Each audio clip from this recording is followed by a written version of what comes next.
Hello, welcome back to From Soft Serve. Today we find ourselves back in the network test, actually, for Dark Souls 2, really to show off sort of the starting point where I've kind of been goofing around with the network test of like taking out the shaders from that, trying to put it into vanilla DS2 to see what would load and what wouldn't. Oh, there's a weird thing in the... Oh, I didn't even notice that when you pan the camera. There's some weird...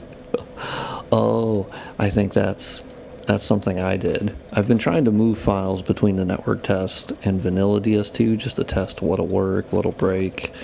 So I tried loading the ACB file for this map from the vanilla one, because the vanilla one I've obviously made changes to like what casts shadows, what doesn't, draw distance.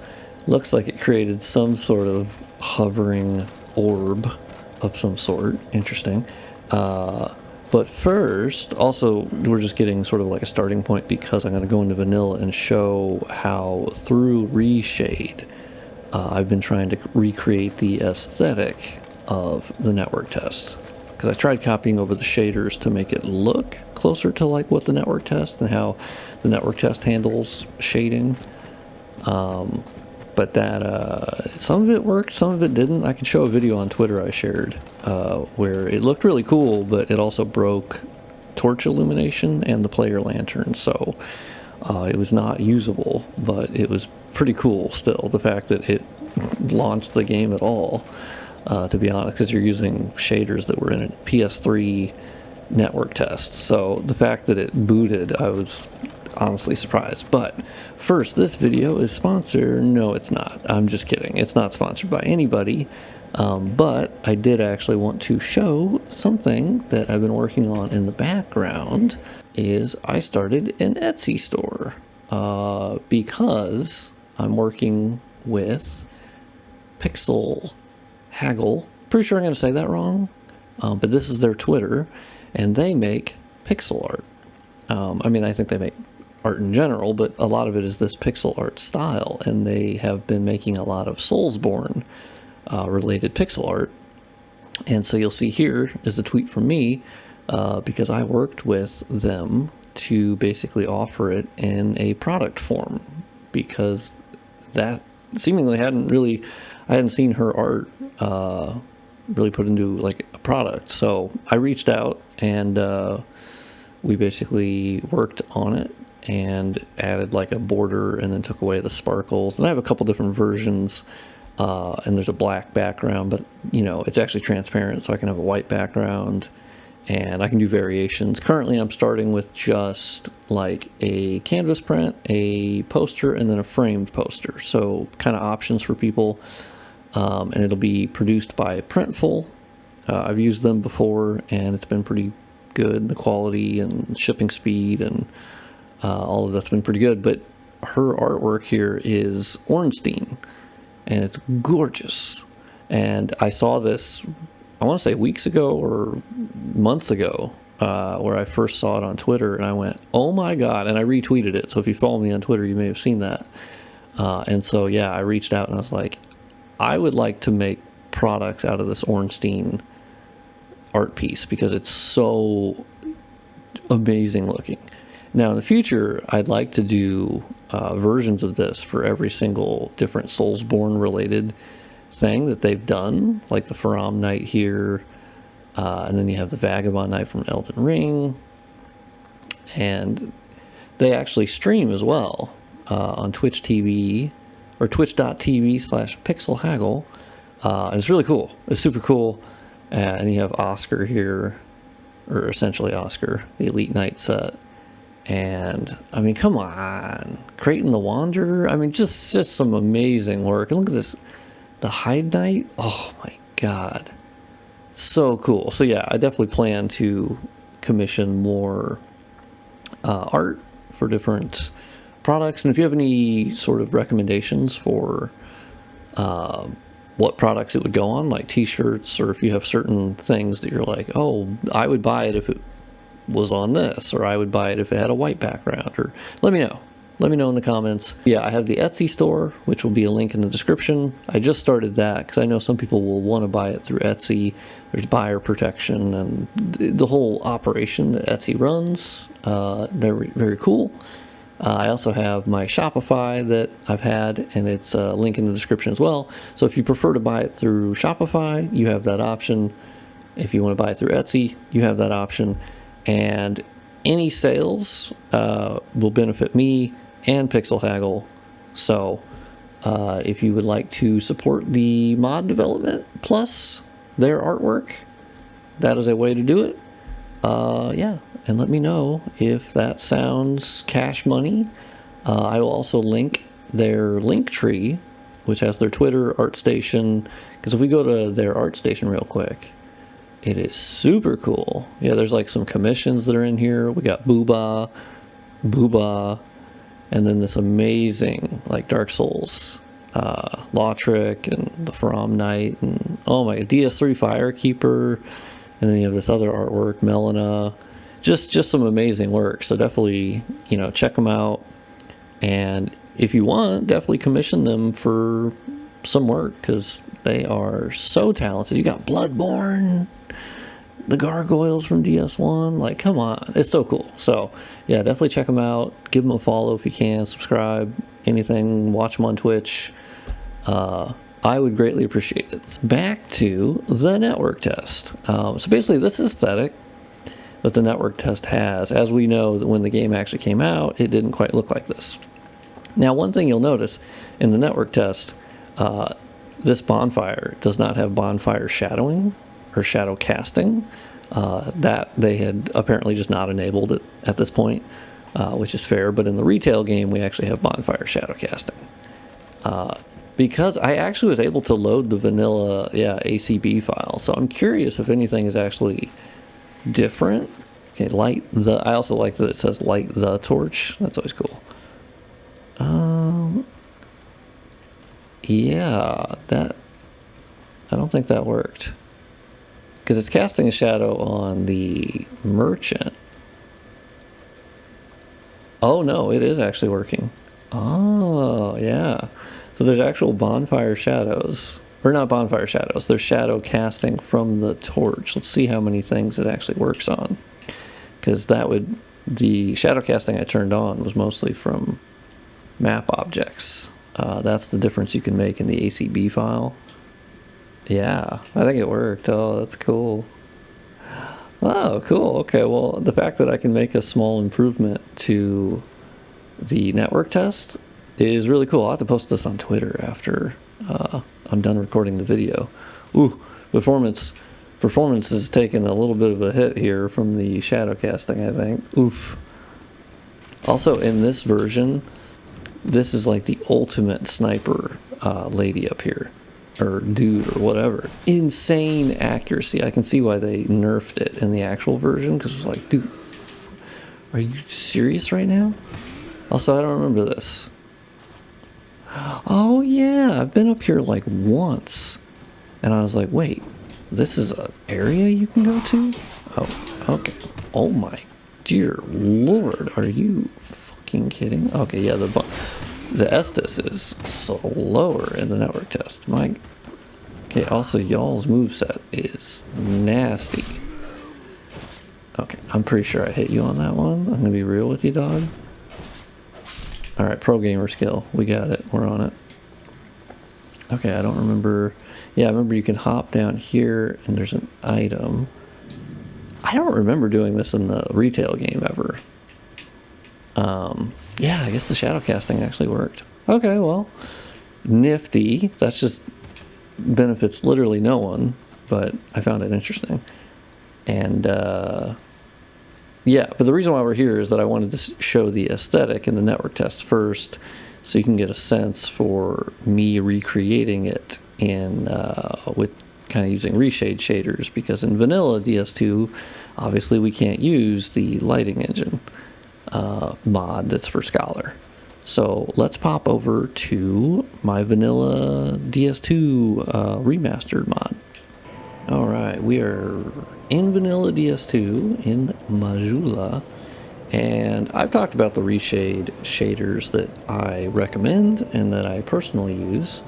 And so currently we're looking at the Immerse Launchpad, which is sort of the baseline thing that you have enabled, so you can use anything that's in the Immerse toolset by Marty McFly, which replaced the Quint sort of toolset and is the more current one. And so SMAA, which replaces the basically like built-in FXAA, doesn't really replace it. I just turn it off in the just when you open the menu for Dark Souls 2, just turn it off. You can keep both on if you want, but FXAA is a little bit more like blurry, and so SMAA is an upgrade, but it's not as good as like TAA, properly set up TAA, because DS2 does not support that. And so you see an enhancement on like the distant foliage there. The SMAA is pretty smart, and actually SMAA is what the lighting engine mod uses on Scholar, because it's a smart thing to add that can actually work. And then we have large scale perceptual obscurance and irradiance, and you'll see me turn it on and off, and basically it gives a bit more contrast to the scene by sort of adding vibrance to the sky a bit, but then also it does change the hue of the image. But I like the way that it basically darkens certain things and makes based upon where the lighting is coming from in the scene. And so I've just found it to be, I don't know, a really good way. And you can sort of toggle the strength and different things. But that I found to be pretty nice for adding sort of just more contrast in general. Ambient light, that I have sort of gone back and forth with adding. I think my default mode is to have it off, actually. I don't remember when I turned it back on. I think it's a personal preference where it basically, I think it does naturally add that sort of hue from the sun here onto the environment. But I also think it robs some of the contrast from the scene because it's doing that, even though it may be more realistic. But once again, that's a personal preference, and that's what I like about reshade, is it's very easy just to go, nope, I'll turn that off, I don't need that. And so this is just an optional thing I'll list in the mod description, which I actually did already update that to like, hey, here's what I use. And this stuff works well because we're using the Vulkan version of reshade. There is a DirectX 9 version, but in my mod description I do recommend using the DXVK, which was in the previous video, showing how that improves performance and frame pacing and sort of levels the playing field a little bit with the Scholar the First Sin version. So the other thing is Immerse MXAO, which you can see when I toggle this on, it adds nice ambient occlusion to the grass and then like rocks, and you can definitely see it on like these rocks near the Firekeeper. It just adds some of that diffuse shadows and dark corners and crevices, as it says. And MXAO is like one of the most efficient and accurate forms of like ambient occlusion. And so yes, there's downsides to it where you'll see it on like when you sit at the bonfire. It will still be creating that ambient occlusion even though the screen is being covered by that effect, but that's just because of when it's being injected essentially. And so built-in AO is going to be obviously preferable, but in this case when you're just adding a higher quality, that is kind of the trade-off. But that's the thing with reshade, is that sometimes it can like ruin using the UI, but realistically this one's actually, the additions that I have here are fine to where I can still use the UI and it doesn't destroy the look. If anything, it's also more contrasty. But let's teleport to Huntsman's Copse to sort of get a one-to-one look at how the network test looked versus these slight changes and sort of how you can play around with that. Now, of course, the big difference you see here is the bonfire shadow casting. Huge improvement, and network test just didn't support that. But as far as the aesthetic, I think mine is still, it's a little bit brighter, The other thing is I have upscaled the... Oh, I did have a shield on. Oh, outrageous. Let's actually get the armor back on. Because I was upscaling. I upscaled an armor set last night, which was the black leather. Because I've been kind of going through and still doing some upscales. I just finished Shulva in terms of the level, actually, and all the textures for that. Since you see me in the Drake Blood set, I got to check that set for texture upgrades. And then I upscaled the Claymore as well while I was here. And the black leather set, the Claymore, and the whole base game is included in the most recent update to Vanilla DS2 Remastered 0.4. That is on Nexus right now. There will be a link in the description if you'd like to download it and play it with Vanilla DS2 if you own it on Steam. But yeah, as far as the aesthetic, I think it actually gets really close to what the network test looks like, just with these changes. And the other thing you can do is there's levels. Levels is a good one. Now, of course, all of these are modifiable. So in performance mode down here, that's when they're not modifiable, but then you can actually go into this menu and you can tweak every little tiny setting that you would like with these sliders to make sure. So it's not like just on and off, but it's a good starting point to see if it even has like a possible effect that you might like. And the levels one just gives you added contrast, where some of the time it can be washed out without it. And I think overall I do recommend the levels. Let's see if we run around a little bit. There's also PPFX Bloom, and so pixels bleed their light into their surroundings. It is fast, highly customizable, and fits to many games. And so you'll see how it's affecting the bloom off the bonfire. I would say it's probably a bit of a more accurate illumination from the bonfire of how the coloring would be versus like the default. But once again, it's a lot of personal preference. There's also SSDO, which is sort of I would say a more heavy-handed form of ambient occlusion. So once again, personal preference. And then the bloom one, oh my god, yeah, the bloom one I don't recommend. It's a bit of a flashbang there.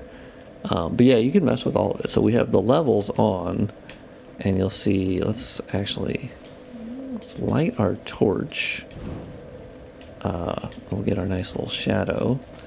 And the levels one basically darkens the overall game, which admittedly is in line with what Dark Souls 2 was meant to be, right? Just judging from the beta footage. Because then we'll go to Forest of the Fallen Giants and I'll show that. But I kind of like how it makes you rely on the torch more, and then you can just turn it off anytime you want. I always found that cool. But honestly, yeah, this is a very close aesthetic to the network test. And let's go in here. Oh yeah, let's see if there should be that upstairs area again. Whoop. Okay. Oh, you guys are hoovering. You'll notice the archer is, actually, maybe I take that back. Maybe that archer still is just as good. I don't know. Sheesh. That's crazy. Dark Souls 2 went hard on the projectile speed. Crazy stuff. Well, for some of them. But Jesus Christ.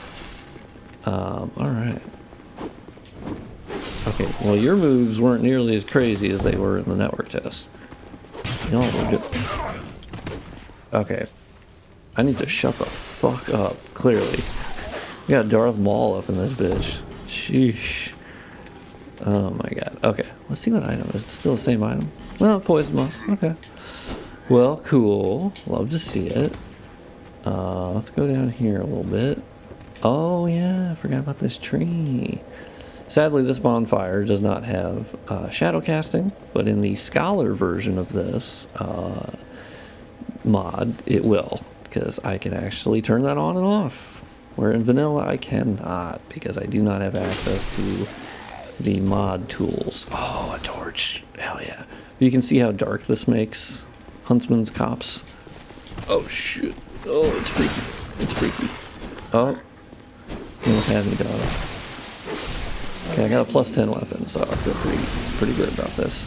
The nice thing is you can turn it off anytime you want, and the levels you can see just give you a little bit more illumination. Or not illumination, but just a little bit more visibility, so nothing too crazy.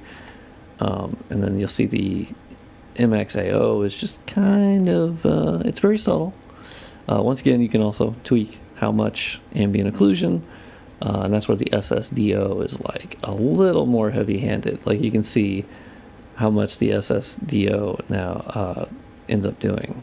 A little bit too much in my opinion, and even the way that it handles it. There's so many different ways of doing ambient occlusion, and that's just one that has not been great. Oh, I noticed, oh, the trees are not actually shadow casting. Oh, I gotta fix that. The grass is working. But I noticed the trees, I must have forgotten, or it might be, they might be objects. And those are handled by a different ACB file. Okay, you fucking hoovered, my dude. Yeah, this is like super fucking creepy with the levels darkness thing applied. But it just has a really nice contrasty look that I think fits with what Dark Souls 2 was meant to be, and plays up on its strengths, which is its lighting system when used to the fullest, which is honestly one of the big parts of my mod, or really the inspiration for it, is seeing like the beta footage and playing the network test, and I'm like, oh my god, this game could have been way more gorgeous than it ended up being in the release form, unfortunately. But yeah, hopefully you guys enjoyed this. I'm still working on DS2 Vanilla, and some, of course, are going to be watching this and wonder, where the hell is your Dark Souls Remastered mod? Well, bit of an update on that for the homies that stayed all the way to the end, which I don't blame you if you did not. I started looking at I revisited the DSR shader overhaul mod, which you guys might be familiar with. So Q-Lock, when they released Dark Souls Remastered, so they recently found out last year that they accidentally left in some debug versions of the shaders, and that basically allows people to crack them open and improve the hell out of them. So that's what this modder did, which I've been in contact with. And it basically changes the supremacy of like how shadows affect illumination from torches, which is one of the big things that I can't do myself on Dark Souls 1, that I had to disable a lot of the torches, and it was really fucking annoying. And also the way that it handles materials, and there's so many benefits that come with that shader overhaul, but it didn't play nice with my mod terribly. It was either too dark, or there were certain things. So I DM'd them and I'm like, hey, is there a way to tweak it? Is there a version that could work better with Dark Souls Remastered? And so that is in progress. I don't have any like actual concrete updates on that, other than just that is sort of the holding pattern currently. Because really it's just fixing cutscenes, which I could still, fix that. But that's where I ran into the torch thing, where I'm like, damn, I wish I could fix that, because that's where the Undead Asylum, they have torches in the cutscene, or at least illumination from them still. And by me removing the torches, it looks fucking weird. And I'm like, damn. I started adding them back, and I'm like, ugh, they just don't look that good. So the shader overhaul could fix that. And so I'm kind of like, if I need to make tweaks to areas to basically look okay with the shader overhaul, then it's worth doing, because it kind of looks fucking awesome.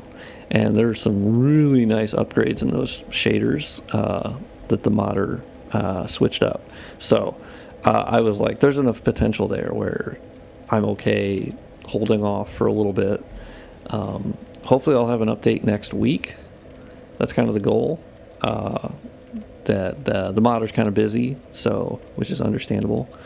And yeah, we'll reconvene and kind of look at what can be done there, because I think that's a worthwhile thing to do with the Dark Souls Remastered, because it's too good to pass up.